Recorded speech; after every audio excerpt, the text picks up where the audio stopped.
The wind swept across the grassland, carrying dry dust, slipping through the rotting fences like the sigh of a lost soul in the dark. Eli Hawthorne stood still by the rusty iron gate, the brim of his white hat casting a shadow over eyes etched with scars of sorrow, where memories of Hannah, his late wife, and their little daughter smoldered like embers beneath cold ashes. He wished for no spring, expected nothing from the long, lonely days, where only the wind's moan and the hammer striking dry wood echoed like a heart that had long since fallen silent.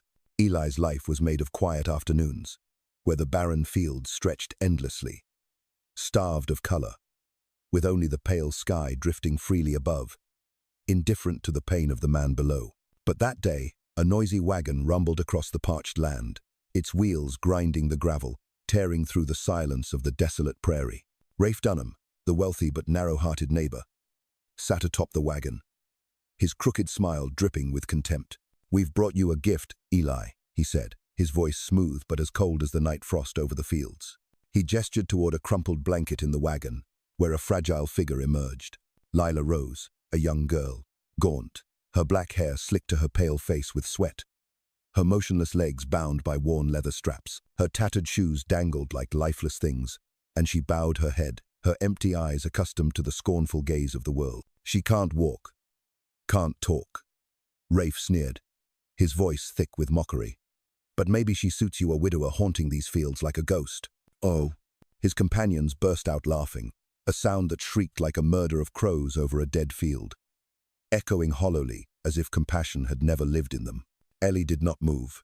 He looked at Lila, and in her eyes he saw a quiet, not fear, but the surrender of a soul too deeply wounded. She was no gift, but a victim of a cruel joke, tossed here by those who knew nothing of kindness. In that moment, as the wind ceased its howl and the world seemed to hold its breath, Eli saw a fragment of himself in her. A broken man, an abandoned girl. Could they find light within the darkness of this barren land? The story of Eli and Lila is not just a journey of survival, but a tale of patience, healing, and the strength of forgotten souls. It reminds us that even on the harshest soil, seeds of hope can take root as long as someone believes in them. Join us on this journey, where every step defies fate, where the deepest wounds may become the place where miracles grow. If this story touches your heart, don't leave just yet. Hit the like button to show your support. Share it with someone who needs a little light in their life, and leave a comment telling us where in the world you're watching from. Subscribe to the channel and ring the bell so you won't miss the inspiring Western tales to come, where the wind tells its secrets and hearts thunder like silent storms. Stay with us, for this story has only just begun, and what lies ahead will move your heart. The wind over the prairie suddenly fell silent, leaving behind a heavy stillness, as if the land itself were holding its breath for what was about to come. The noisy wagon tore through the quiet afternoon, its wheels grinding the gravel, echoing like a distant warning. Eli Hawthorne set down his hammer, the steel head striking the dry wood with a dull thud, like his own heart beat slow, weary, but still beating. His hands, rough and scarred from years of battling the harsh land and sorrow, rubbed together as if trying to brush away the dust of the past, perhaps the wounds that would never heal. He lifted his gaze, eyes hidden beneath the brim of his white hat, sweeping the horizon where Rafe Dunham and 3 other men approached, their sharp laughter slicing the still air like knives. Rafe, with his red hair and crooked, contemptuous smile, stopped the wagon right at the fence.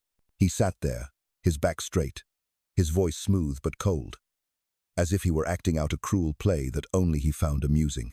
"We've brought you a gift, Eli," he said, pointing at the bundle of blankets in the wagon. Beneath the coarse fabric, Lila Rose appeared thin, her skin pale, black hair slicked with sweat clinging to her cheeks. Her motionless legs were bound with worn leather straps, her tattered shoes dangling lifelessly, like forgotten things. She did not raise her head. Her eyes stayed downcast and empty, not with fear, but with the resignation of a soul long crushed by the world. "This is Lila," Rafe continued, the smile fixed on his lips, his voice heavy with mockery. "Can't talk, can't walk, but maybe she suits you, a man haunting these fields like a ghost." The laughter of his companions rang out, sharp and merciless, like crows fighting over a corpse, as if compassion had never lived in them. Eli stood still, his gaze drifting past Rafe and settling on Lila. In that moment, he saw not just a wounded girl, but a piece of himself, a man knocked down by life, yet still holding on to a flicker of light, as fragile as a small flame in a cold wind. "Can she speak?" Eli asked, his voice low and slow, each word measured as if he were trying to hold onto a sliver of hope. Rafe shrugged, his smirk deepening. "Ain't nobody heard her speak since she fell off that horse. Her old lover left her. Left her like damaged goods. We picked her up before the snow buried her. And now, we figured, you might want some company." He drew out the word company with a wink, and his men burst into laughter, their jeers echoing but never reaching Eli. As if he stood in a world where cruelty had no place, the air felt heavy, as if even the prairie held its breath at such wickedness. Eli said nothing.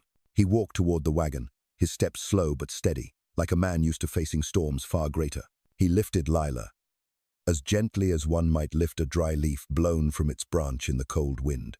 She was so light it reminded him of Hannah, his wife who had passed, taking their small daughter with her, leaving him with a shattered heart.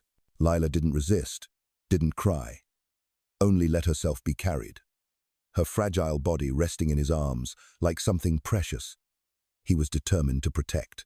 He walked past Rafe and the others without a glance back, their laughter fading into the air like smoke carried off by the wind. The cabin door closed behind him with a dry thud, as if making a silent declaration that their cruel joke ended here. Inside, the weak flames flickered in the hearth, casting shadows on the old wooden walls, where memories of Hannah and their daughter lingered like scars that would never fade. Eli set Lila down on the faded blanket, covering the small bed, as gently as if placing a treasure, afraid that even the slightest force might make her disappear.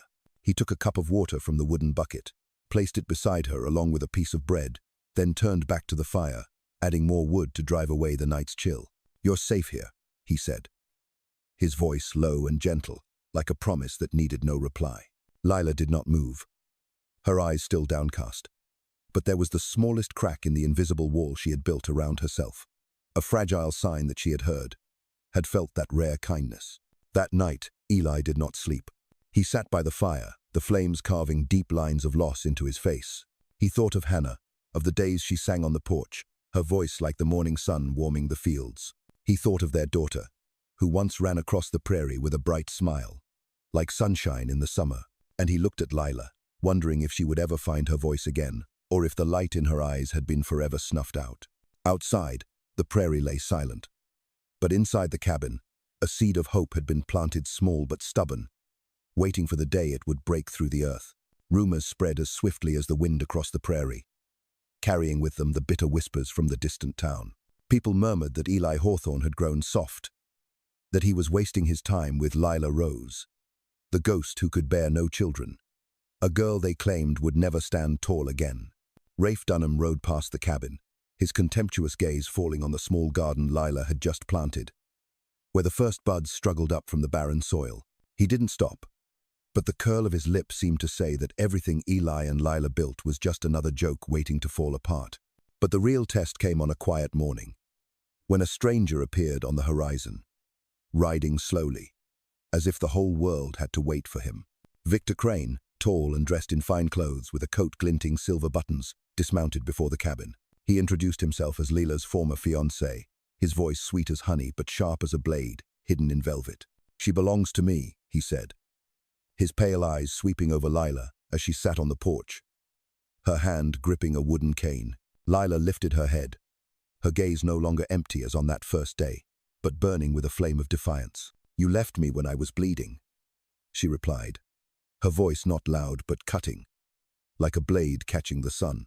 "You didn't look for me when I disappeared. Now you come because you heard someone else sees worth in me." Victor smirked, but that smile couldn't hide the flicker of uncertainty in his eyes. He stepped closer, his polished boots pressing into the dry earth, his voice still smooth, but now with a hint of menace. "You'll tire of this cabin, of this man," he said, glancing at Eli as if he were nothing but a shadow.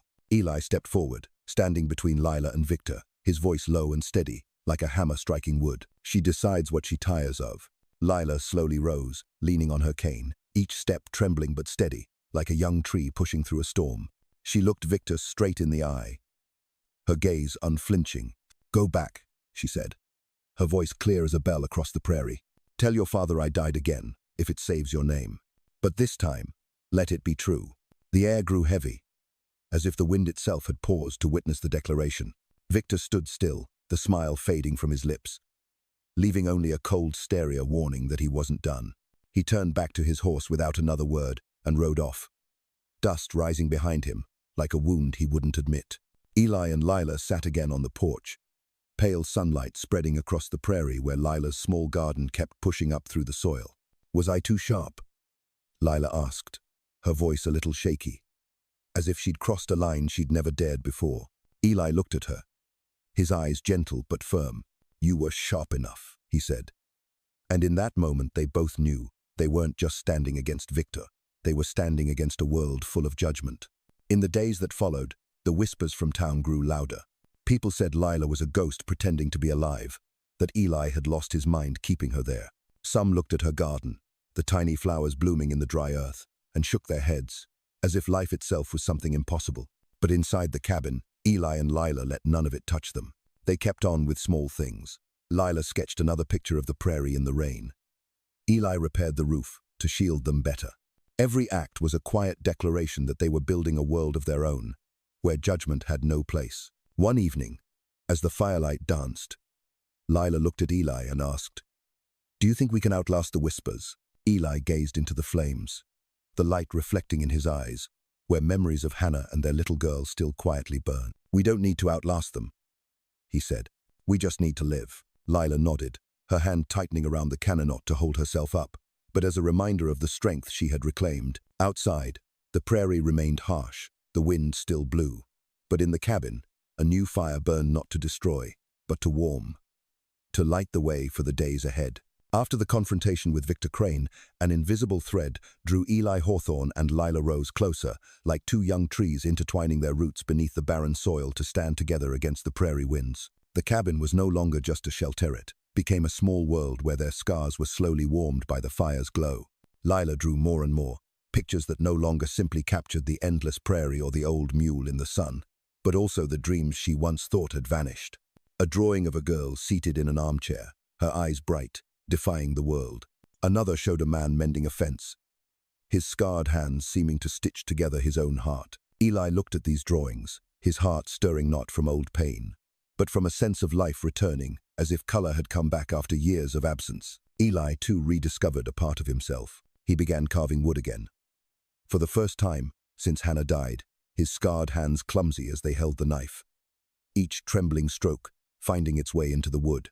He carved a small horse, like the toys he used to make for the daughter he had lost. Lila watched from the corner, her eyes gentle, without judgment. One afternoon, as he placed the wooden horse on the table, she said softly, "Hannah would have loved that." Her voice was light, but the words felt like a soft blade, touching the deepest part of Eli's heart. He turned away, hiding a tear that traced down his weathered cheek, not wanting her to see his weakness. But Lila simply placed a hand on his shoulder, a silent comfort that needed no words. One night, as the wind howled across the prairie and the rain tapped its rhythm on the cabin roof, Lila woke, crying out from a nightmare. Her scream was sharp, slicing through the night, and Eli hurried over with a lantern, its warm yellow light casting over her sweat-drenched, panicked face. He sat beside her, saying nothing, letting the light drive away the darkness. Lila gripped his hand, her fingers trembling but clinging, as if he were the anchor keeping her from sinking into memory. For the first time, she spoke of the former lover who had called her useless after the accident, who had turned his back when she needed him most. "I still feel broken," she whispered, her voice fading as if the truth might push Eli away. He looked into her eyes, the firelight reflecting in his own, and said, "Maybe you're just healing the honest way." Those words, simple but deep, felt like a door opening, letting Lila see that her cracks weren't signs of ruin, but places where light could enter.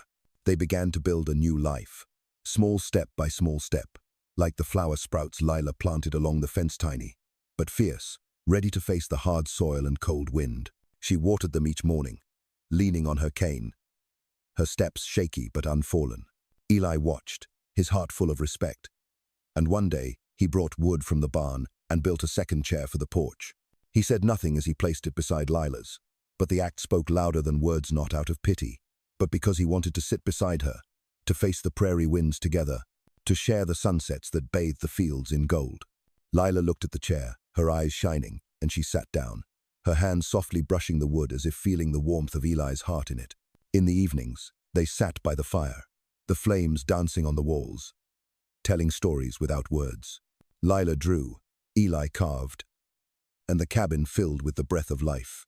One time, Lila gave Eli a drawing of a field beneath the sun, where a man and a woman stood side by side, not touching, but close, like two trees with shared roots. Eli held the picture, his heart seeming to stop not from pain, but from a feeling he thought he'd lost the belief that life could still bloom, even on barren ground. He hung the picture by the fire, where the flames could touch it, like a promise that they would go on. One morning, as the early sunlight swept across the prairie, Lila rose from her chair on the porch, leaning on her cane, her legs still trembling, but steadier than ever. She looked at Eli, who was mending the fence nearby, and said, "I want to stay." Her voice wasn't loud, but it was certain, a declaration to herself, to Eli, and to the world that had once cast her out. Eli looked up, his eyes gentle, and smiled a real smile, for the first time in years, like sunlight breaking through after a storm. "You've already stayed," he said. And in that moment, they both knew they weren't just surviving. They were truly living, with dreams, with scars, and with new hopes. Outside, the prairie was still harsh. The wind still blew. But inside the cabin, a new fire burned, not just to warm, but to light the path ahead. Eli and Lila, two souls once broken, were now woven together not to fill empty spaces, but to build a new world, where cracks became places for light to shine through, where dreams could bloom. The fair day arrived, bringing with it a lively air like a fresh breeze sweeping over the prairie, carrying the laughter of children and the spirited rhythm of a fiddle somewhere within the crowd. Eli Hawthorne and Lila Rose had prepared since early morning, carefully wrapping Lila's quilter creation stitched from scraps of old fabric, telling a story of loss and healing through every meticulous thread. The quilt was not just cloth, it was Lila's heart. The days she spent drawing her dreams, the nights Eli carved wood by the fire, together building a small world in the harsh land. They climbed onto the wagon, Lila sitting tall with her cane beside her, her eyes alight with quiet pride. Eli took the reins, his hands steady, though in his heart stirred a strange feeling, not worry, but a belief that today they would show the world what they had built.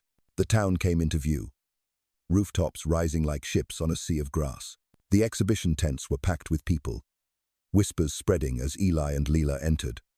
The quilt hung among other works, like a flag, silently telling a tale of patience.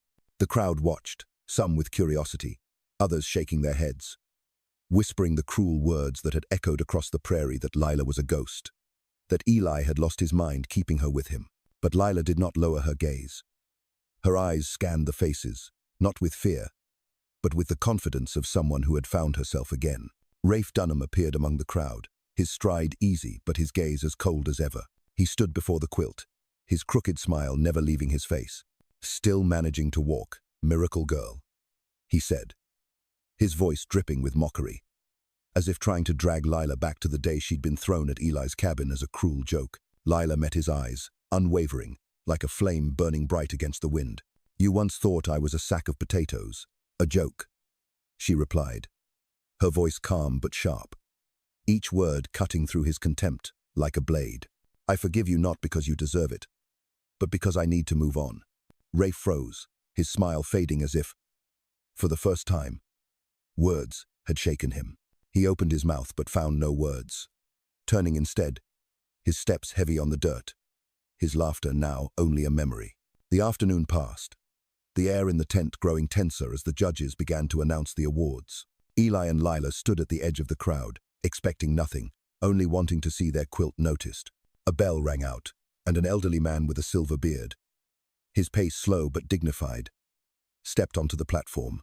"In the quilt category," he said, his voice deep and steady, "first prize goes to a work that tells a story of love and patience, stitched by the hand of a courageous woman, though her name is not on the card." He raised a blue ribbon, his eyes sweeping the crowd as if searching for the one who had woven that tale. The crowd applauded, some turning toward Lila, their gazes no longer filled with scorn, but with surprise, even respect. Eli looked at Lila and saw her eyes shining, not with tears, but with pride. He gently took her hand, a quiet confirmation that together they had come through the darkness. As they stepped out of the tent, an elderly woman in a simple black dress with a silver sparrow pin approached. She touched Lila's hand lightly, her voice trembling. "My granddaughter was badly hurt last year, hasn't smiled since. May I bring her to meet you, so she can see what hope looks like?" Lila stood still for a moment, then nodded, her eyes bright, like sunlight breaking through clouds. "Yes, she can come," she said, her voice firm, as if not just agreeing, but realizing her own worth. On the way home, the wagon rolled slowly across the prairie, the horizon bathed in gold by the setting sun. The blue ribbon rested in Lila's hand, but it wasn't the only victory. Eli looked at her, his heart full of something he thought he had lost the belief in goodness. Lila met his gaze and said, "We did it, didn't we?" Eli nodded, his voice low. "And we'll do more." Out there, the prairie remained harsh, but Lila's little garden, the quilt, and the dreams they had woven stood as proof that even on barren land, life could bloom. The wagon rolled gently across the prairie, carrying Eli Hawthorne and Lila Rose back to their cabin, where the sunset bathed the small flowers Lila had planted along the fence in gold. The victory at the fair still echoed, but it wasn't the blue ribbon that mattered most. It was the faith they had found in each other, that broken souls could still blossom on hard ground. In the cabin, Lila planted more flowers, each green shoot pushing upward with the same quiet strength as herself. Eli carved another wooden horse, setting it by the window where the morning light could touch it, a reminder of Hannah, of Lila, and of all they had built. They said little, but their silence was warm now, like two trees with shared roots, leaning into one another against the prairie winds. The story of Eli and Lila stands as proof that even on the harshest land, hope can take root if we dare to plant it. They teach us that scars do not define us, but how we rise a step by step, stitch by stitch, stroke by stroke. If this story has touched your heart, don't keep it to yourself. Share it with someone who needs a little light, so they can see that healing is real. Leave a comment telling us what moved you most, and where in the world you're watching from. Hit the like button to show your support, subscribe to the channel, and ring the bell to join us in discovering more Western stories, where the wind whispers secrets and hearts thunder like silent storms. Stay with us, because the journey of hope never truly ends.